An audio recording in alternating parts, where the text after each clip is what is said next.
chill gihapon. Nagsinggit ang adlaw sa tibuok barangay, pero kami ray ga-relax diri sa Taytayan.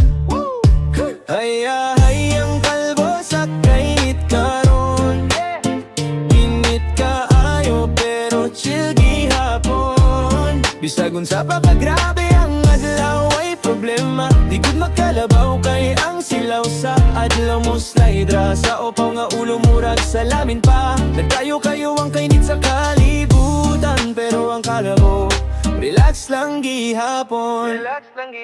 Way buhok nga matrap ang kainit, diretso hangin, presko pirmi ang trip. Nasa kanto, naglingkod sa bangko, t-shirt, shorts, sinelas, walay pa yung agiampo. Samtang uban nagunit pagpanyo, tulo na ang singot sa liyog ug sanawong. Ako kay tuyok lang, tanaw sa palibot, timbla guys cold, walay labat sa ulo. Hayang kalbo sa kainit karon, init kaayo pero chill gihapon. Bisag unsa pa kagrabe ang adlaw ay problema, di gud magkalabaw kay ang silaw sa adlaw mo slide ra sa upaw nga ulo murag salamin pa. Nagkayo kayo ang kainit sa kalibutan, pero ang kalhaw relax lang gihapon.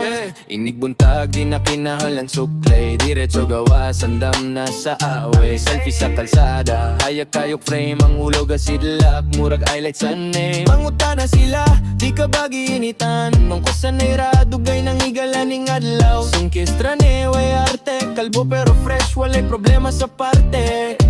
Hayang kalbo sa kainit karon, init kaayo pero chill gihapon. Bisag unsa pa kagrabe ang adlaw ay problema, di gud magkalabaw kay ang silaw sa adlaw mo slide ra sa upaw nga ulo murag salamin pa. Nagkayo kayo ang kainit sa kalibutan, pero ang kalbo relax lang gihapon. Hayang kalbo, presko pirme, kumuabot ang kainit kami ready. Init kayo pero chill